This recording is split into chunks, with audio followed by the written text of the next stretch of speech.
के लिए आपको प्रैक्टिस करनी होगी टाइम मैनेजमेंट की।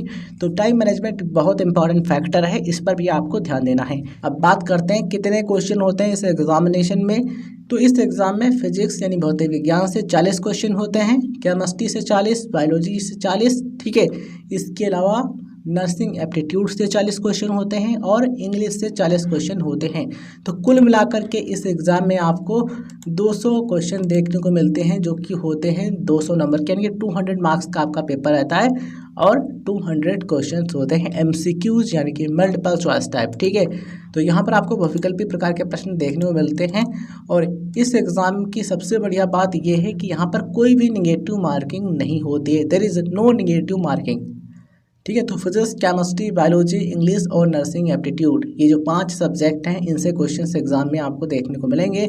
एग्जाम पैटर्न की जो डिटेल है वो आप स्क्रीन पर देख पा रहे हैं। प्रत्येक सही उत्तर के लिए आपको 1 नंबर मिलता है, मतलब कि अगर आप 10 क्वेश्चन सही करेंगे तो आपको 10 नंबर मिलेंगे, 1 क्वेश्चन सही करेंगे तो आपको 1 नंबर मिलेगा, ठीक है। अब बात कर लेते हैं दोस्तों इस एग्ज़ाम की फ़ीस के बारे में। तो ये जो एंट्रेंस एग्ज़ाम कराया जाता है, इसकी जो फ़ीस है वो 3000 रुपये होती है अनरिजर्व कैटेगरी के जो कैंडिडेट्स हैं उनके लिए, या फिर OBC कैटेगरी कैंडिडेट्स उनके लिए। दोस्तों अगर आप SC या फिर ST कैटेगरी कैंडिडेट हैं देन आपके लिए 2000 रुपये फीस होती है। पेपर ऑफलाइन मोड में कराया जाता है, इस चीज़ का आप ध्यान रखें। तो ये एंट्रेंस एग्ज़ाम की जो फीस है वो आपको ध्यान रखनी है। तो दोस्तों अब हम बात कर लेते हैं एग्जामिनेशन के सिलेबस के बारे में। तो जैसा कि आप सभी को पता है कि फिजिक्स, केमिस्ट्री, बायोलॉजी ये कहाँ पर आपको पढ़ाया जाता है, या 12th में आपको पढ़ाया जाता है, ठीक है। 10+2 लेवल का एग्जामिनेशन है, एंट्रेंस एग्जाम है। तो यहाँ पर आपको 10+2 लेवल के क्वेश्चंस देखने को मिलेंगे, मतलब कि 11th एंड 12th का जो आपका सिलेबस है फिजिक्स, केमिस्ट्री, बायोलॉजी, इंग्लिश का, उन्हीं से क्वेश्चंस आपको देखने को मिलेंगे। आपको टेंशन नहीं लेना, इसके लिए जो बेस्ट बुक है वो स्क्रीन पर आप देख पा रहे हैं। ये बुक जो है इसको अगर आप परचेज कर लेते हैं, तैयारी कर लेते हैं, तो एंट्रेंस एग्जाम में बहुत अच्छा इसको ला सकते हैं। यहाँ पर आपको कंप्लीट डिटेल मिल जाएगी CNET एंट्रेंस एग्जाम के लिए। इसमें आपको GNM और BSc नर्सिंग दोनों के क्वेश्चंस मिल जाएंगे, मतलब कि अगर आप ये बुक परचेज कर लेते हैं और आप अच्छे तरीके से तैयारी कर लेते हैं तो आप CNET का जो एंट्रेंस एग्जाम है आप इसको क्लियर कर सकते हैं। इसके अलावा GNM के जो एंट्रेंस एग्जाम है उनको भी क्लियर कर सकते हैं। तो CNET ये जो एंट्रेंस एग्जाम है इसकी बेस्ट बुक आप स्क्रीन पर देख पा रहे होंगे।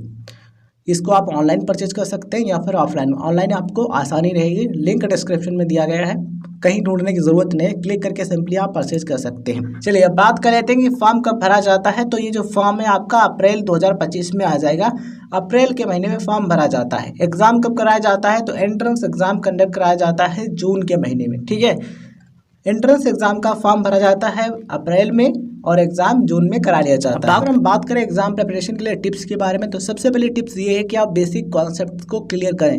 अगर आपके बेसिक कॉन्सेप्ट्स क्लियर होंगे तो आप एग्जामिनेशन के जो क्वेश्चंस हैं उनको सॉल्व कर पाएंगे और कोई भी दिक्कत आपको नहीं होगी। तो फिजिक्स, केमिस्ट्री, बायोलॉजी, इंग्लिश, इनके जितने कॉन्सेप्ट्स हैं इनको आपको अच्छे तरीके से क्लियर करना है। एक बार पढ़िए, नहीं समझ में आता दोबारा पढ़िए, मतलब कि रिवीजन आपको करते रहना, जिससे आपके कॉन्सेप्ट्स हैं वो क्लियर हो जाएंगे। इसके अलावा जो प्रीवियस क्वेश्चंस हैं उनको आपको सॉल्व करना है, प्रैक्टिस सेट आपको लेना है और प्रैक्टिस करना है। जितना अच्छा प्रैक्टिस रहेगी उतना अच्छा आप एग्जामिनेशन में क्वेश्चंस को हल कर पाएंगे। तीसरी टिप्स है टाइम मैनेजमेंट। टाइम मैनेजमेंट बहुत इंपॉर्टेंट है किसी भी एग्जाम के लिए। तो कम समय में आपको ज़्यादा क्वेश्चंस को हल करना है, तो उसके लिए आपको प्रैक्टिस करनी होगी टाइम मैनेजमेंट की। तो टाइम मैनेजमेंट बहुत इंपॉर्टेंट फैक्टर है, इस पर भी आपको ध्यान देना है। बात करते हैं कि ये जो एंट्रेंस एग्जाम है इसको कौन दे सकता है, इसके बारे में। तो दोस्तों इसके लिए ज़रूरी है कि आपकी एज कम से कम 17 ईयर्स हो, मतलब कि 17 वर्ष हो। कब तक, आप जिस ईयर का फॉर्म भर रहे होंगे उस ईयर के 31 दिसंबर तक। मतलब कि अगर आप 2025 का फॉर्म भरेंगे तो 31 दिसंबर 2025 तक अगर आपकी एज कम से कम 17 वर्ष हो रही है तो आप अप्लाई कर सकते हैं। 17 से कम नहीं होनी चाहिए, 17 वर्ष है या फिर इससे ज़्यादा है तो आप इसका फॉर्म फिल कर सकते हैं। 10+2 यानी 12वीं पास होने चाहिए, 12वीं या फिर 12वीं की समकक्ष परीक्षा अगर आपने फिजिक्स, केमिस्ट्री, बायोलॉजी और इंग्लिश इन विषयों के साथ में पास की तो आप एग्ज़ाम दे सकते हैं। मिनिमम 45% मार्क्स होने चाहिए फिजिक्स, केमिस्ट्री, बायोलॉजी के, किसमें, फिजिक्स, केमिस्ट्री, बायोलॉजी जो 3 सब्जेक्ट हैं इनके मार्क्स मिला करके कम से कम।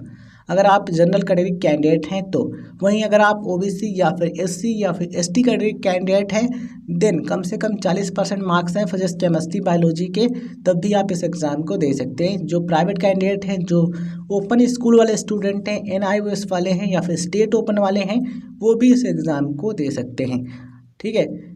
और जिनकी शादी हो चुकी है, मतलब कि जो मैरिड कैंडिडेट हैं, वो भी इस एग्ज़ाम में अप्लाई कर सकते हैं। और ध्यान रखिएगा, ये जो एंट्रेंस एग्ज़ाम होता है CNET का, तो इस एग्ज़ाम के द्वारा जो उत्तर प्रदेश के डोमिसाइल कैंडिडेट हैं, यहाँ के मूल निवासी हैं, वही गवर्नमेंट कॉलेजेस में एडमिशन ले सकते हैं। प्राइवेट कॉलेजेस में अदर स्टेट वाले भी एडमिशन ले सकते हैं, बट गवर्नमेंट कॉलेजेस के लिए उत्तर प्रदेश का मूल निवासी या फिर कहें डोमिसाइल कैंडिडेट होना ज़रूरी है।